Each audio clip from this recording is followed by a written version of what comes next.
De lunes a viernes a las 11 de la mañana en Pulso Informativo. Nativa nos conecta. ¿Cansado o cansada de ver combates y guerras en la televisión? ¿Tus tardes se han vuelto una novela mexicana? ¿Aburrido de la farándula, los chismes y ampais? Si tienes algún programa o piloto en mente, esta es tu oportunidad. Mándanos un enlace con tu idea a somosnativa@ntv.pe y cambiemos juntos la forma de hacer televisión. Nativa nos conecta. Descubre los beneficios de tu agua Kangen. Agua Kangen es agua alcalina 9.5 pH, es agua antioxidante y es microagrupada. Por ello sus beneficios son: Agua Kangen te permite mejorar tu sistema inmune y esto es fundamental porque previene enfermedades. Agua Kangen es un extraordinario antioxidante y desinflama los órganos inflamados del cuerpo. Rejuvenece las células del organismo, por tanto, rejuvenece tu piel y todos los órganos del cuerpo.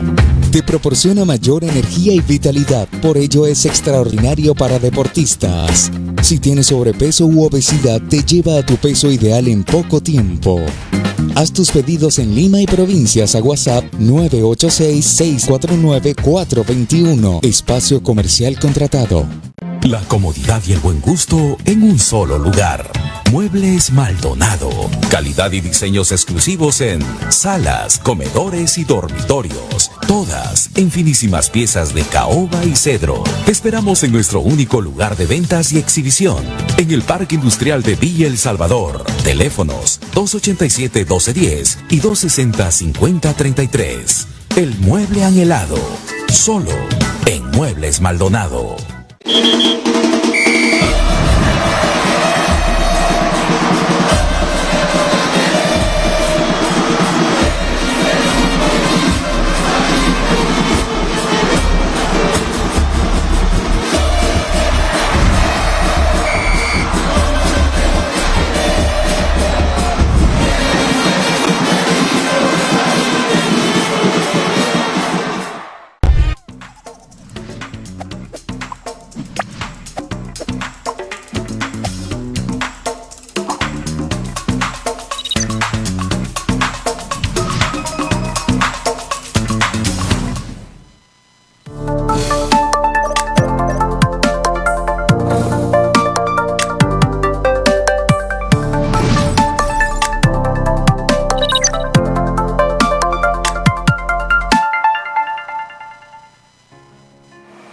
¿Qué tal? Muy buenas tardes. Bienvenidos a este nuevo conversatorio del Instituto del Futuro. Hoy día vamos a conversar acerca de la telemedicina. Vamos a hablar de los desafíos que esta presenta aquí en el Perú y también de las oportunidades que se presentan frente a nosotros. Y para eso vamos a contar con la presencia de Patrick Beckhardt.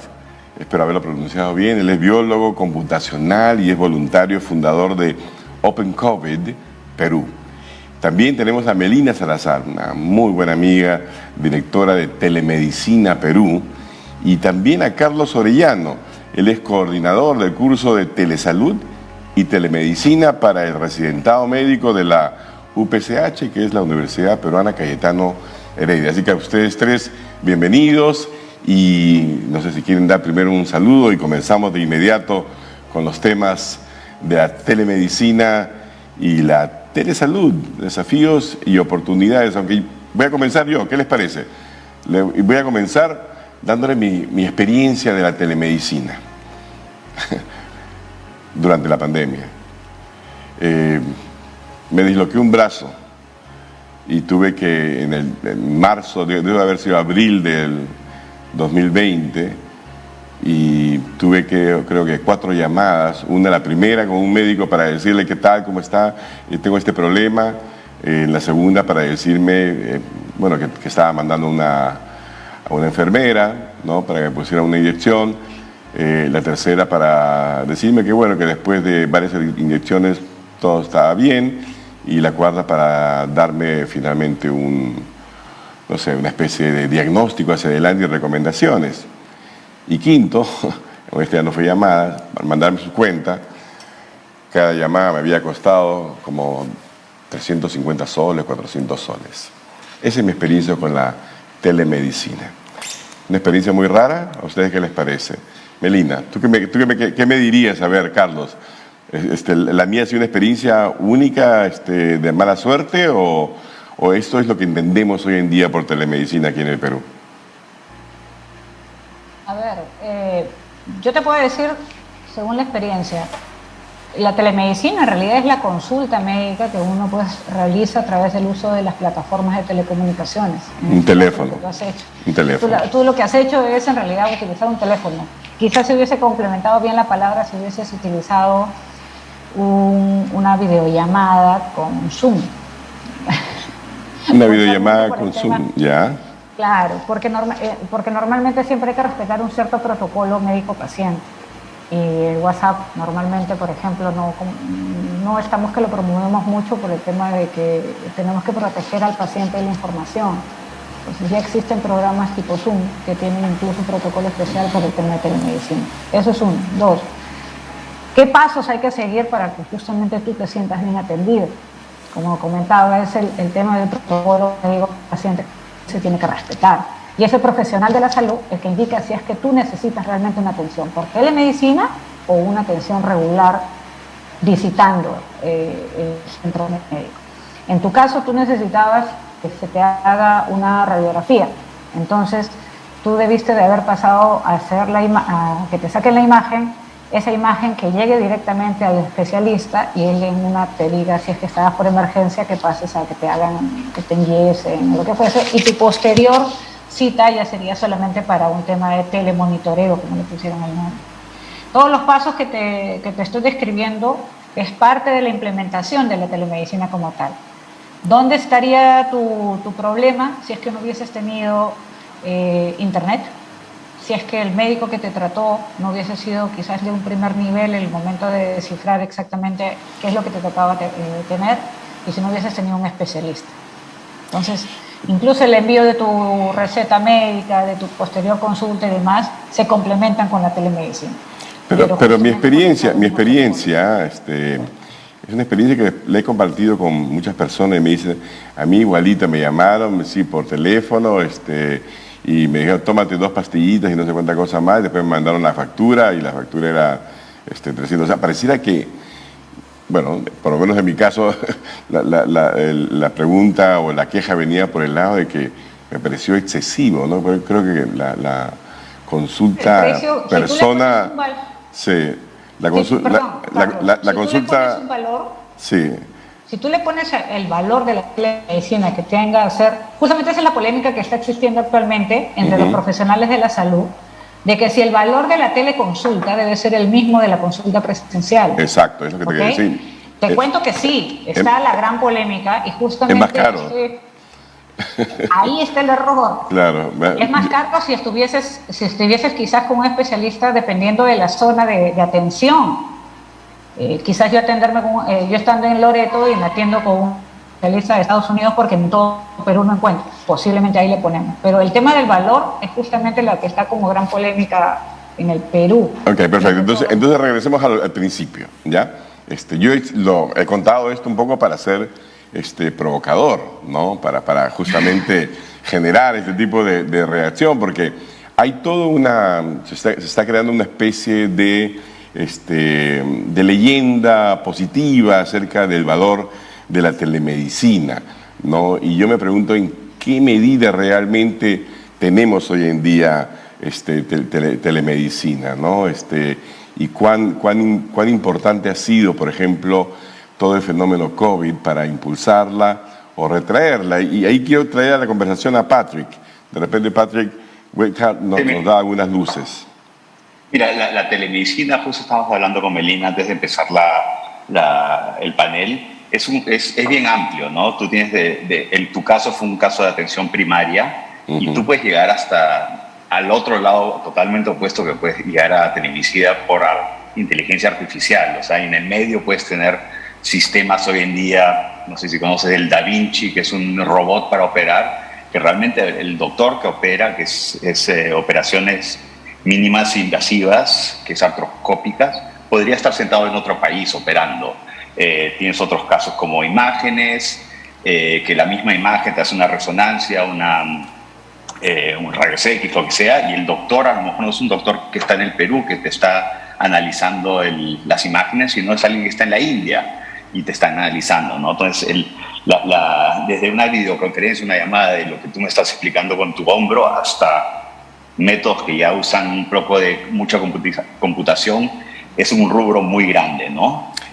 Lo que sí vemos son tres cosas. Pero lo que tú acabas de describir es un poco la telemedicina en el mundo desarrollado, ¿no? Da Vinci en España, creo que es, y otras cosas más, pero ¿es eso lo que tenemos hoy en día en el Perú, cuando hablamos de telemedicina? O sea, ¿se está haciendo algo por el estilo? Bueno, y eso iba, ¿no? O sea, y la telemedicina tiene tres factores que tienes que tomar en cuenta. Uno es el reembolso, vale la pena, va a ser más barato, cómo lo va las aseguradoras, cómo lo van a tomar. Hay un sistema realmente, porque en tu caso me parece un poco excesivo lo que te han cobrado por una atención telefónica que ha sido mínima. Me cobraron por el saludo, por la entrada y también por la salida, o sea, una cosa alucinante. Y de ahí hay otra parte regulatoria que tiene que ver con privacidad de datos, protección de tus datos, ¿no? Cómo entrenas a las personas, cómo funciona todo el sistema alrededor. Y la otra parte es una aceptancia cultural, poblacional. El paciente tiene que estar preparado a usarlo, y por otra parte el profesional de salud, ¿no? Y ahí tienes que ver que realmente es esto, ¿no? Por una parte estamos hablando como una imagen se puede mandar a India. A veces eso es lo que ha pasado mucho en la pandemia, es que realmente llegamos a una parte donde podías poner más UCIs, pero ya no había doctores para atender esas UCIs, ¿no? Entonces ahí tienes también un problema de capacidad de profesionales de salud, ¿no? Entonces ahí también es el mismo tema rural, ¿no? No tienes gente en esas zonas, entonces tienes que empezar a mandar la data que vas a analizar a otra gente que está en otros lados, ¿no? En este caso podrías hacer mediante, en el Perú, yo creo que en la parte de videoconferencia, cosas por el estilo, lentamente sí podríamos empezar a usarlo, ¿no? Claro, pero yo quería hacer una especie de tomar el pulso a cómo está el tema de la telemedicina en el Perú, porque nuevamente, o sea, me estás describiendo una serie de formas de hacer telemedicina, ¿no? Telesalud, etcétera, pero que están divorciadas, digamos, de la experiencia peruana. O realmente estamos haciendo eso, realmente alguien en una zona rural está siendo atendido desde un centro hospitalario del Perú con un doctor que le está digamos, guiándolo o algo por el estilo. ¿Se está haciendo eso? Esa es mi gran curiosidad. Y de repente, Carlos Orellana, tú que estás ahí más pegado, digamos, al mundo académico, pero también práctico, como coordinador de estos cursos de telesalud y telemedicina, de repente tienes una mejor mirada que la que yo puedo tener. O sea, la mirada que tengo hoy en día es un poco cínica y es un poco lejana, porque creo que tenemos el nombre, pero no la tenemos en la práctica. Bueno, definitivamente cuando empezó la pandemia se abrió la caja de Pandora de la telesalud. Ya, estás un poquito en oscuras tú, por ejemplo. Si fuera una experiencia de telesalud, yo estaría asustado porque no sabría si tengo un doctor o a la muerte al frente mío. No sé si se puede invertir, de repente algo, estás con la luz al revés, no sé, Carlos. Voy a intentar mejorar eso. A ver, sí. Pero definitivamente,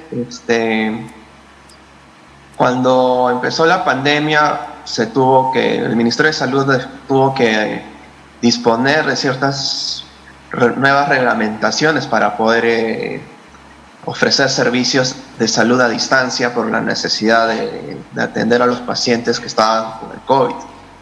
Que ahora se extrapoló el asunto a otras enfermedades o el seguimiento de los pacientes con enfermedades crónicas, ¿no? Al final de cuentas no se tuvo en consideración, por ejemplo, cuáles son las enfermedades que podrían ser vistas a través de la telemedicina. Tampoco se consideró cómo preparar a los profesionales de la salud en cuanto cómo desempeñar las atenciones a través de las teleconsultas, ¿no? Inclusive la misma normativa se hablaba del consentimiento informado, que debería ser tomado de forma escrita, y sin embargo en algunos, por no decir casi todos, no fue así. De frente se fue hacia la teleconsulta o telemonitoreo, y a lo largo del tiempo se normalizó esto. Entonces, pero ¿cómo funciona hoy en día? A ver, ¿existe, por ejemplo, protocolos para el tema de las teleconsultas? ¿Están previamente, digamos, preestablecido, digamos, qué tipo de enfermedades pueden ser tratadas, en qué estadio de esas enfermedades? O sea, ¿está ordenada la telemedicina, digamos, como una práctica extensiva, no sé, de los centros de salud, hospitalarios, de salud, etcétera, o estamos todavía improvisando? Seguimos en la improvisación. Ok, estamos improvisando. En el ensayo-error. Ok. Y esto se podría resolver fácilmente si cada sociedad de especialistas, ¿no?, podría contribuir al Ministerio de Salud a definir cuáles son las enfermedades o patologías que pueden ser atendidas a través de la telesalud. Pero a través desde el MINSA, que es el ente rector, ¿no ha habido, digamos, una actitud proactiva en tratar de tomar el toro por las astas y decir, estos son los protocolos para las teleconsultas y para el tratamiento, digamos, para la telesalud, este es el tipo de cosas que pueden ser sujetas, etcétera? Eso no ha sucedido. El ente rector no está actuando en esa capacidad. Así es. Lamentablemente el MINSA y los encargados de estas particularidades exponen como parte de sus indicadores qué tantas atenciones han brindado. Sin embargo, no sabemos cómo ha sido la calidad de atención, qué es lo que opina el usuario, inclusive qué es lo que opina el mismo profesional de la salud. Por ejemplo, el año pasado uno un par de tesistas de pregrado de la Facultad de Medicina de la universidad, y averiguamos sobre cuál era la satisfacción del usuario frente al telemonitoreo a través de las consultas de psiquiatría, ¿no? Y si bien es cierto, la satisfacción fue buena, pero lo importante fue que pudimos validar un instrumento. Y esas oportunidades o cosas que la academia puede apoyar para el sector público, en este caso el Ministerio de Salud, deberían ser tomadas en cuenta, porque así se pueden replicar este tipo de recojo de información para ver el impacto de cómo están yendo este tipo de nuevas intervenciones. Ahora, lo que queda claro es que es importante hacer algo, porque de lo contrario no vamos a tener suficiente información para saber si efectivamente funciona o no. Patrick, por ejemplo, en el caso de COVID, ¿no? Tú que eres fundador, digamos, de Open COVID Perú, ¿cómo fue la experiencia con la telemedicina? ¿O cómo ha sido? Bueno, nosotros, por una parte, la plataforma lo que hacía realmente era solamente analizar data abierta que el gobierno ponía en sus plataformas de datos abiertos, pero viendo la misma data o buscando, ya haciendo un poco de, ¿cómo se llama?, arqueología informática, que te metes a servidores, a saber qué hay dentro del MINSA y cosas por el estilo, veíamos que había una falta muy grande de seguridad, que podrías ir a ver y realmente podías ver un archivo de una persona que dio positivo al COVID con su DNI, nombre, apellido, cosas por el estilo, ¿no? Por esa parte me pareció un poco débil, muy débil. Lo que tienen la parte de seguridad es algo que, bueno, en las últimas semanas también hemos visto en el Estado que hay una falta fuerte, ¿no?, en las entidades del Estado en protección de datos. Pero lo que sí sé del MINSA, complementando un poco de lo que Carlos estaba diciendo, es que como hace 8 años, o sea, muchos de estos sistemas de telemedicina tienen que estar vinculados a algo centralizado. Y la única cosa centralizada que vas a poder poner ahí es lo que se llama, o sea, lo que se conoce hoy en día como historias clínicas, ¿no? Entonces, esa es una de las pocas, las únicas pocas fuentes que te van a ayudar para empezar algo. Porque uno no puede, llamar a un sitio MINSA, que yo soy tal persona, y recetarle algo si no tienes un poco de historia clínica de la persona, qué puede tener, hay ciertos riesgos de las cosas que tienes que tener cuidado con un tratamiento médico, ¿no? Una terapia, diagnósticas. Pero yo te preguntaba, ¿no? En tu evaluación en estos 2 años de telemedicina en tiempos de pandemia, ¿cuál sería tu evaluación? Yo diría que fue muy mala. O sea, en nuestro mismo equipo de Open COVID, alguien se enfermó de COVID. Me acuerdo cuando fue en el febrero del año pasado, hizo la llamada para que lo atiendan para que vengan a través de salud, para que lo atiendan, y nadie nunca vino, nadie nunca lo llamó un par de veces, nunca le tomaron una prueba, cosas por el estilo, ¿no? Entonces, los mismos, lo que se creó en telemedicina durante la misma pandemia también había colapsado.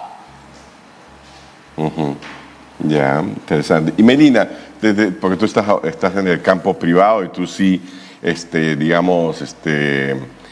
operas, tú sí haces telemedicina. Exacto. Entonces, ¿puedes contarnos cómo funciona desde tu mundo privado la telemedicina? Y de repente podemos nosotros colectivamente reflexionar qué lecciones podemos sacar y cómo extrapolar lo bueno que de tu experiencia, digamos, al sector público. Yo creo, Carlos, que lo mejor que me pudo haber pasado a mí es conocer la telemedicina y su implementación dificultosa antes de pandemia. O sea, cuando todo el mundo nos cerraba la puerta, le llegaba altamente que le hablemos de telemedicina, ahí estábamos fiel al golpe, ¿no? Incluso a nosotros no nos agarró tan desprevenidos, ya teníamos unos planes hechos e implementados que más bien, debido al tema de pandemia, las reglamentaciones nos ayudaron a que lo hiciéramos más rápido y esta vez ya con la seguridad de que nadie nos iba a objetar. Llámese el tema de las directivas que sacaron de telemonitoreo, teleconsulta y telecapacitación y demás, que empezaron a salir justamente por el tema de pandemia. En mi caso yo diría, y cambiando un poco lo que han dicho tanto Carlos como Patrick, el Ministerio de Salud sí ha apoyado mucho el tema de telemedicina. Anteriormente había una dirección guiada por la doctora Liliana Más, si no me equivoco, incluso creo que después estuvo Bernadette Cotrina, que incluso también estuvo en E-Salud, que ayudaron a promover, todas ellas mujeres para esto, incluyéndome, que ayudaron justamente a promover el uso de la telemedicina como tal y a implementarla adecuadamente. El gran problema de esto, y como todas las cosas que ocurren en nuestro país, es que demora su tiempo de ejecución y normalmente no son las mismas autoridades las que siguen como directivos en esas instituciones y no le dan seguimiento a lo que ya se empezó. Entonces, si quizás en el 2020 alguien dio la directiva de que el protocolo sea de tal manera, cuando entra otra dirección, foja cero y se devuelve todos los papeles. En el caso privado, lo bueno es de que nosotros ya teníamos mucha información sobre el tema de la historia clínica digital, el consentimiento informado, incluso el tema de la receta, donde receta médica electrónica y demás, que como te vuelvo a repetir, gracias al tema de las directrices, las directivas que salieron por el tema de pandemia, hicieron que esto fluyera más rápido. Entonces, sí pudimos atender pacientes COVID, pudimos atender pacientes incluso para el tema psicológico, pacientes oncológicos, pero vuelvo a repetir, dependiendo de, como lo dijo hace un ratito Carlos, ¿no? Dependiendo de qué patologías son las que se pueden atender dentro del sistema de telemedicina como tal, porque hay cosas que no podemos ver, que son un poco difíciles. Y en pandemia sí, si antes esperábamos 50 pacientes, de la noche a la mañana te veníamos 100.000, y sí empezaron a colapsar. con decirte que cuando llamaban a la central de citas de Telemedicina Perú, era imposible tener una cita si es que no era con una semana. ¿Y cuál es el gran problema de la telemedicina y su implementación, y que sí considero que es un desafío al futuro? Que el profesional de la salud se sienta cómoda utilizando la tecnología para hacer justamente sus diagnósticos y tratar a su paciente, y enseñarle a este profesional de la salud a que pueda atender a través de ella, porque también no es solamente sentarte, como te ha pasado a ti, que se sienten y te hablan por teléfono, y ya señor, ¿qué tiene? Ya está bien, tómete un paracetamol. No, pues, o sea, también el médico tiene que sacar la información hasta por el teléfono, se note la sonrisa, que el médico te quiere atender bien, y de ahí, Carlos, pero ¿seguro que estás bien? Sí, doctor, gracias, el paracetamol me hizo muy bien, pero seguro. Entonces, recuerda que puedes contar conmigo y llámame después cualquier cosa. O sea, todo eso es incluso un protocolo hasta de atención al cliente, se podría decir, pero que también son parte de la gestión de la telemedicina como tal. O si no, el paciente con qué comodidad va a querer hablar con un teléfono, con una imagen, o como ahorita te ha pasado con Carlos, que lo ves todo oscuro, que piensas que estás hablando con un muerto. Con la muerte. Con la muerte. Con la guadaña y todo, claro. Si tú como médico, imagínate ahorita que nos estamos viendo, ¿no? Si tú como médico vas a estar así. Hola, ¿qué te duele? Y vas a pagar 200 soles, no vas a querer, así de simple. Exacto. Y después ya señor, ya es tarde, ¿no? Ya lo tengo que, hasta acá nomás, ¿no? Sí, llamadas de 3 minutos, cosas por el estilo. Eso también entra por parte del monitoreo de la atención en telesalud, que el que menos no la practica. Como te digo, a mí sí me pasó el tema de que nos cerraban tanto las puertas que nosotros empezamos a hacer un tema de atención al cliente, en este caso atención al paciente, para que justamente ellos llamen a querer atenderse por nuestro sector. Y sí nos ha ido muy bien. Es más, continuamos con las campañas, por si acaso, sábados y domingos, de atención médica por telemedicina, justamente porque en zona rural, que era lo que también te escuché decir hace un ratito, es imposible encontrar un médico especialista. Por decirte, un ginecólogo, oncólogo en La Puna, no lo vas a encontrar. Entonces, por lo menos, hacerte la conexión para que te contactes con uno de Lima y puedas hablar, y que ese doctor conozca los pasos a seguir por telemedicina y quiera atender bien a su paciente, es una comodidad infinita para el paciente como tal. Entonces sí existe, ojo, sí lo hacemos, pero está ramificado en el área privada. La academia ha apoyado mucho, católica, de ahí somos, ¿no? Pero lamentablemente hay mucho que hacer en la entidad pública, llámese MINSA de salud. A ver, Carlos Orellana, de alguna forma ha sido aludido, como decimos en el Congreso de la República, porque ha hablado Melina aquí de la necesidad de que los profesionales de la salud entiendan, ¿no?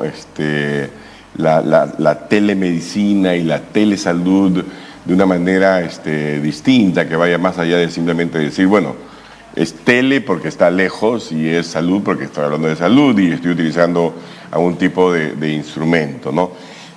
En los cursos que ustedes dan ahí en la Cayetano, ¿en qué consisten esos cursos de telesalud y de telemedicina? ¿Y cómo diferenciar telesalud de telemedicina? ¿O son sinónimos? Bueno, voy a empezar con lo último. Ahora ya te puedo ver. ¿Ves? Ahora sí ya estoy dispuesto a pagar los 200 soles.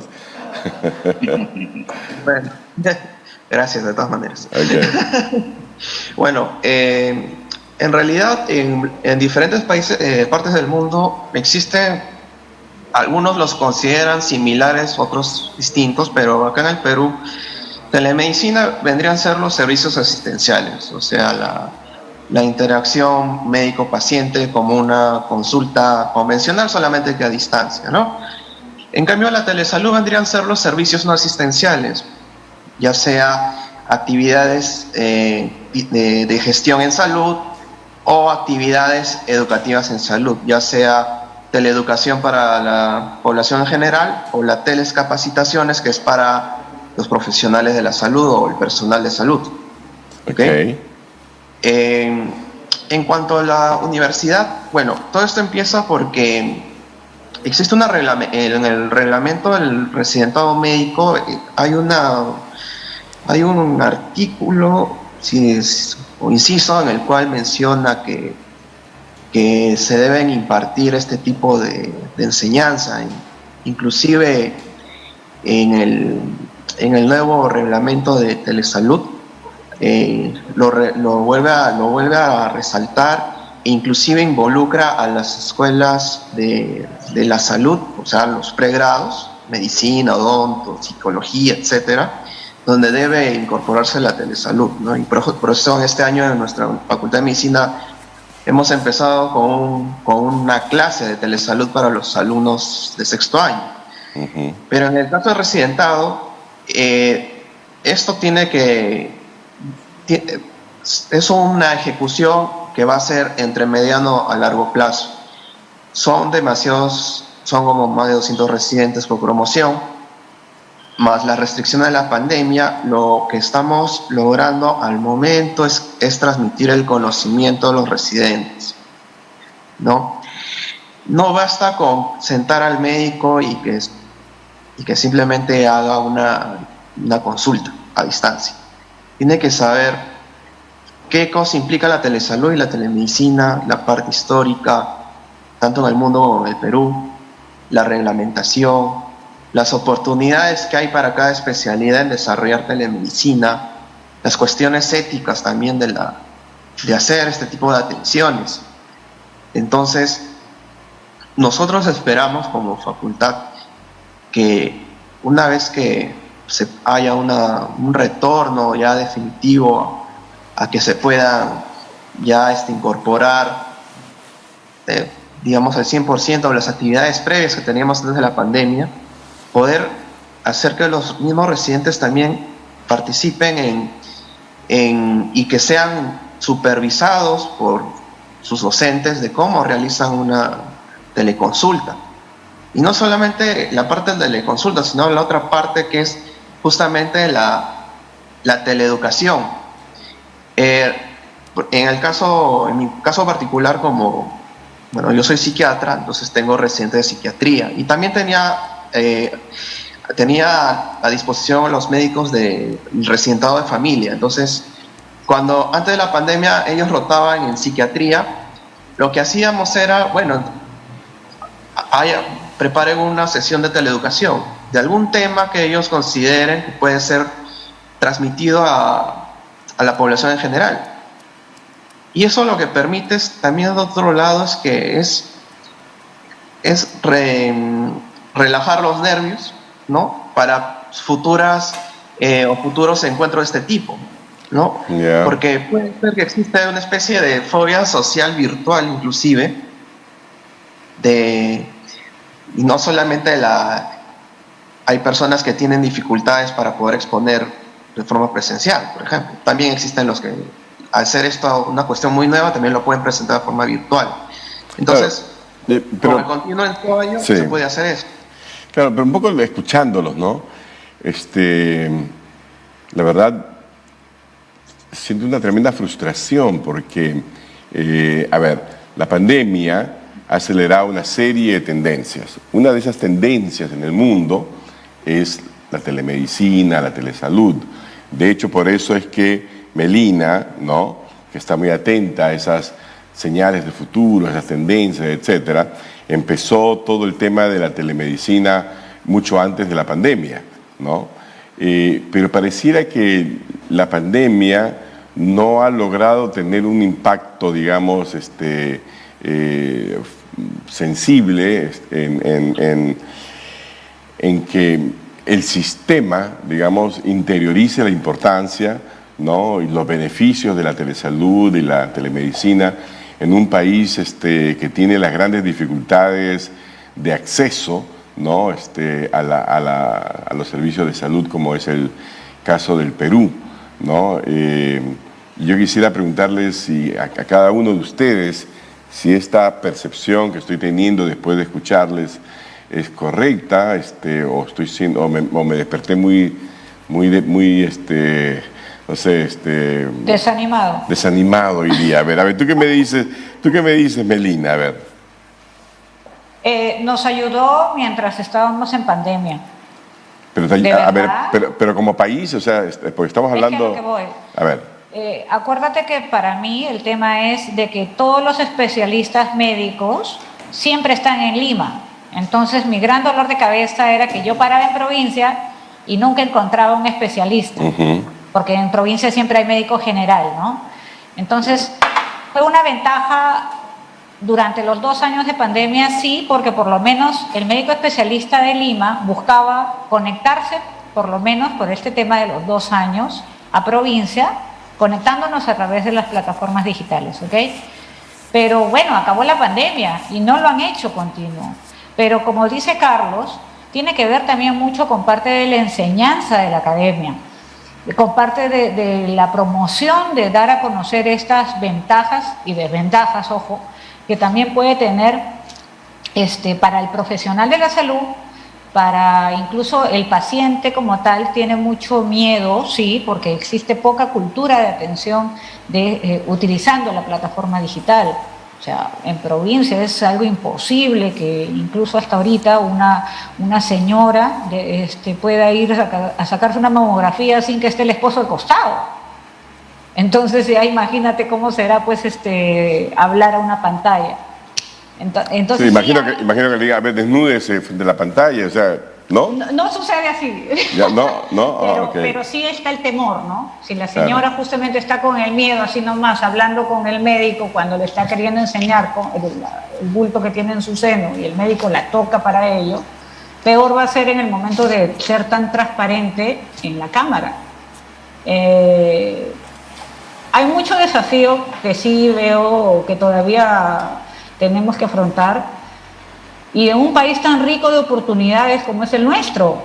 Puntualmente te hago un ejemplo ahorita con el caso del Hospital del Niño de Breña. A ver. ¿Has visto la cantidad de gente que está afuera haciendo cola y duerme en las calles? Sí. Ya, eso se puede arreglar con telemedicina. Ajá. ¿Y qué se requiere para eso? A ver. Justamente en cada lugar del país, en cada centro, porque acá hay niveles de atención, ¿ok?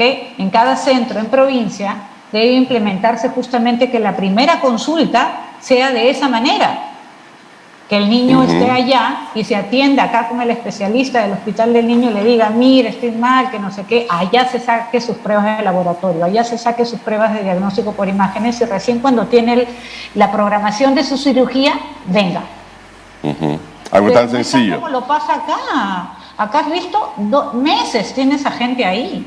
Por eso incluso el señor, no me acuerdo el nombre del señor, creo de Wong, creo que se apellidaba, ganó un premio por tener su hospedaje para tanto padre de familia que estaba en la calle. Claro, porque esa gente para meses ahí, y meses por cita. O sea, ni siquiera es por... Pero eso no es un trabajo de ahorita, ya ese es un descuido de más de 20 años. Y eso que mira que el Hospital del Niño de Breñas tiene su área de telemedicina. A eso me refería, que tenemos en el Perú... Tenemos de todo, siempre tenemos de todo. Es piloto, es chiquitito y no funciona. Imagínate, Carlos, yo empecé mis prácticas ahí. Y da cólera que no se hagan. Bueno, pero... de repente vamos a tener que normar eso para que se haga, ¿no? ¿O no? Depende. Ahorita, por ejemplo, el director del Hospital del Niño era uno de los principales impulsores de la telemedicina, pero imagínate la cantidad de pacientes que tiene para que no pueda darse abasto.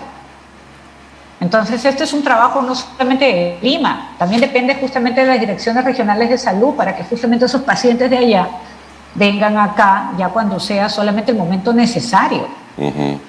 Entonces, esto es un tema que seguir. Hay varias cosas muy ya de fondo, incluso sociales, que hay que cambiar. Entonces, sí, hay mucho desafío para pensar en el futuro. Si hay oportunidad, el Perú tiene harta oportunidad para abarcar en este ámbito, ¿no? Es cuestión de que se pongan las pilas. Yo por eso al final me dediqué al tema privado, porque en el público ya me volvía loca. Y Patrick, tú también estás en el sistema privado, ¿no es cierto? Pero tienes una gran vocación, digamos, de servicio, porque si no, no hubieras iniciado este voluntariado, ¿no es cierto? Open COVID. ¿Qué se te ocurre que se puede hacer desde el sector en el que tú estás, un poco para reorientar entonces el tema de la telemedicina y la telesalud, dado que por lo que estamos conversando aquí realmente no funciona como debería? Mira, yo pienso que una cosa positiva que ha traído la pandemia es que empezó a digitalizar el país. Eso no existía antes. O sea, hoy en día puedes dejar en mesa de partes virtuales, tenemos conferencias como lo estamos haciendo ahorita. O sea, hay muchas cosas que han pasado en estos últimos 2 años que ha sido una acelerada completa, y eso no hubiera pasado en estos 2 años si no hubiera habido la pandemia, ¿no? Entonces eso sí es la parte positiva en lo de haber digitalizado, aunque no todos los chicos fueron al colegio de forma virtual, pero pasó, o sea, se han normalizado ciertas cosas de esta atención virtual, ¿no? Yo creo que por una parte, yo creo que todavía falta una parte regulatoria que se tiene que a lo mejor hacerlo por la parte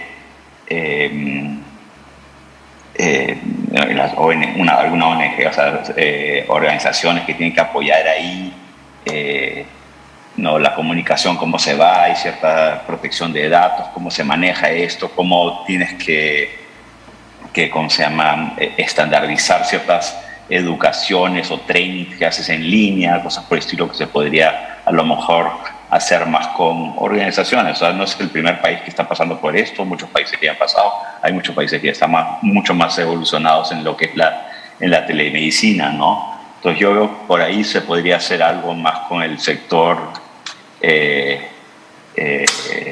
voluntariado, o sea, de las ONGs que podrían apoyar en ciertos sistemas que son estandarizados, ¿no?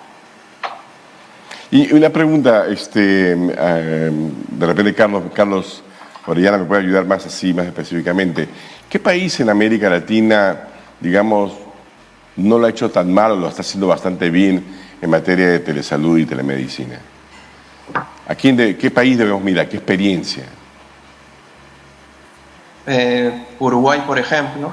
Ya. Bueno, Uruguay tiene la ventaja de ser un país con menor población, ¿no? Está bien, son 3 millones de personas, okay, es chiquito, pero ¿qué es lo que tiene, además de tener poca gente, o sea, qué es lo que tiene Uruguay que nosotros no tenemos y que podríamos, digamos, aprender, ¿no?, de ellos? Que hay ordenamiento, ¿no? Desde la reglamentación misma. Inclusive va desde no solamente de la misma atención, ¿no?, sino también va hasta la transacción, ¿no?, la receta, la emisión de la receta, el asunto de los seguros. Si queremos verlo un poco más grande, quizás Argentina, ¿no? Pero yo creo que acá lo importante es siempre la reglamentación y un adecuado ordenamiento de todo lo que implica la telesalud y la salud digital. Lamentablemente, yo creo que, bueno, yo tengo una maestría en informática biomédica y así hay muchos médicos y profesionales de la salud, ingenieros que tienen esta maestría en nuestro país, pero parece que no, es un desconocimiento a nivel del Estado que tiene este tipo de profesionales para poder desplegar este tipo de asuntos, ¿no?, en el mismo Ministerio de Salud o en el mismo, en la misma PCM, en la digitalización gubernamental, ¿no?, que es tan importante la parte de llevar la salud a la población, ¿no? Por ejemplo, yo sí puedo decir que he sufrido como profesional la telemedicina porque en mi hospital, yo soy del Hospital Cayetano Heredia, he hecho atenciones por psiquiatría a mis pacientes continuadores y he visto pues de que existe toda la intención de alcanzarle de las personas implicadas dentro del hospital, pero sin la infraestructura tecnológica y también de paso el conocimiento del paciente y el alcance de las tecnologías que él pueda poseer va a impactar negativamente por la calidad de la atención. Entonces yo creo que se necesita replantear y que participen personas idóneas a esto. No es suficiente con que bueno, he tenido años de experiencia trabajando en este sector, pero de nada sirven los años si no hay las bases del conocimiento formales, ¿no? Ok, básicamente voy a traducir un poco lo que acabas de decir. Tenemos que poner más énfasis, más punche al tema de la educación en telemedicina y telesalud, digamos, como parte de la formación de los profesionales de salud, ¿verdad? Eso sería, digamos, punto número 1. ¿De acuerdo? ¿Estamos bien? La alfabetización digital. Segundo, alfabetización digital. O sea, los médicos tienen que saber manejarse bien y manejar los instrumentos que ofrece la tecnología. Tercero, tiene que ver entonces todo el tema regulatorio, ¿no? Entendiéndolo como todo un circuito, ¿verdad? Que vaya desde la consulta inicial hasta la receta y todo lo demás, ¿no? ¿Verdad? Sí. Estoy tratando de poner un poquito de orden a nuestra conversación, porque yo he ido picándolos de aquí y de allá, ¿no? Y no quiero que al final de este conversatorio no queden claras las ideas, ¿no? Hay mucho que hacer, definitivamente. Pero quizás no deberíamos empezar por reflexionar que en vista de que en el Perú, si más no me equivoco, de repente estoy muy equivocado, pero yo hablo un poco de memoria, tenemos deberíamos tener 6 veces más doctores de lo que tenemos hoy en día, más médicos, y 3 veces más enfermeros o enfermeras de los que tenemos hoy en día. Más o menos creo que esas son las estadísticas. Y como toma mucho tiempo formarlos, la telemedicina no es acaso el instrumento que deberíamos estar impulsando para achicar esa brecha que tenemos hoy en día. Melina, ¿tú qué piensas? Que sí, esto debe empezar en la academia. No existe una enseñanza correcta de lo que es la telemedicina, tanto en la parte teórica como en la parte práctica. Conocemos los términos por referencias, más no por haberla hecho como profesional de la salud, ¿ok? Por no haberla practicado, quizás haciendo, como dice Carlos ahorita, yendo al campo a hacer la ejecución de telemedicina como tal. Entonces, quienes conocemos la parte de telemedicina implementándola, es que nos damos cuenta de lo que se necesita al momento de ejecutarla. Pero si lo conoces solamente de la parte práctica, te quedas ahí en una nebulosa. Y eso no existe en la academia. O sea, si alguien me dice a mí, sí, ya hay curso de telemedicina, creo que no tiene lo básico. Recientemente, antes de pandemia, estuve ayudando y apoyando la currícula de la carrera de biomédica, y lo pusimos a la fuerza porque digo, tiene que haber eso ya incluso para el tema de ingeniería biomédica e ingeniería electrónica. Por lo menos para que conozcan estas cosas y no solamente sea por un tema de profesionales de la salud, sino todo el entorno nativo digital que está existiendo con los ingenieros, ¿no? Ingenieros de ciencias de la computación, ciencias de la computación, que creo que tienen el tema de que no se les dice ingenieros, ingenieros de sistemas, los electrónicos, los biomédicos. Acá en Mutec nomás paramos hablando con los programadores. O sea, tiene que haber, no puede ser solamente tema que vaya el profesional de la salud, llámese médico, o llámese tecnólogo médico, o llámese nutricionista, psicólogo, enfermeras, ¿no? Tienen que entrar todos, es todo un entorno. Entonces, todos debemos de conocer, pero también saber de acuerdo a qué especialidad, qué es lo que nos complementamos.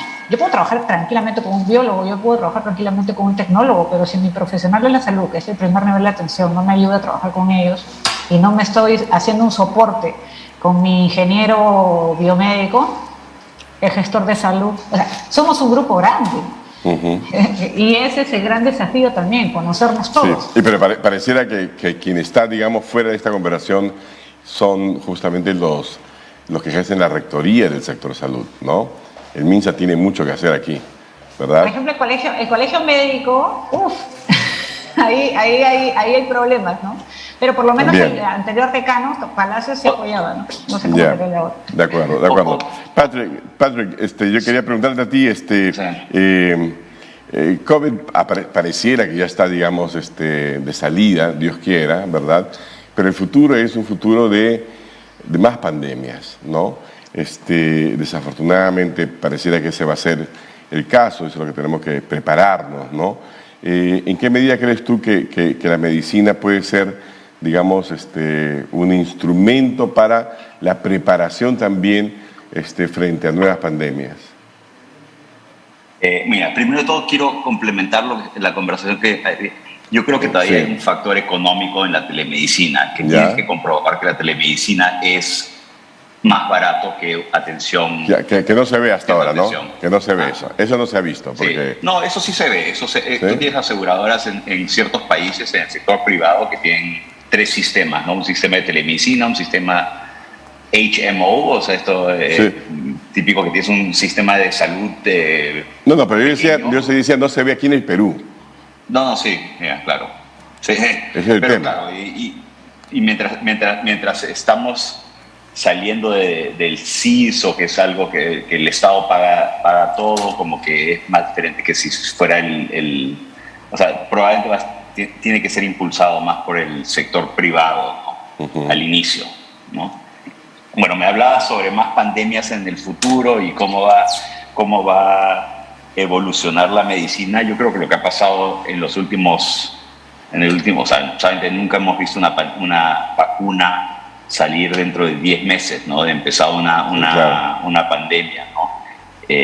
Yo creo que lo que se viene en tecnología médica o biológica, todo lo que tiene, va a haber un salto gigantesco que ha sido solamente ahorita, acelerado por la pandemia, ¿no? O sea, lo que va a pasar, la cantidad de conocimiento, cómo se han creado estos...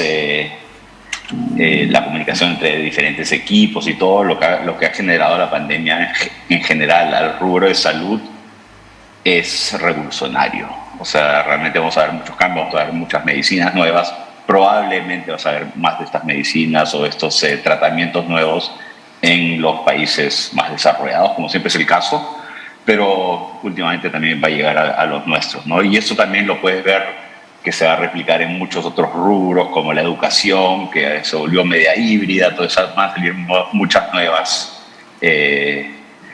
nuevos modelos, ¿no? De tratar la salud, la educación, el trabajo, todo ha cambiado mucho, ¿no? Bueno, lo único que no ha cambiado es que tenemos todavía un Estado muy lento, ¿verdad? Siempre varios pasos atrás, así que hay que agilizar el Estado para que tome estas buenas experiencias, ¿no? El tema de la salud evidentemente es fundamental.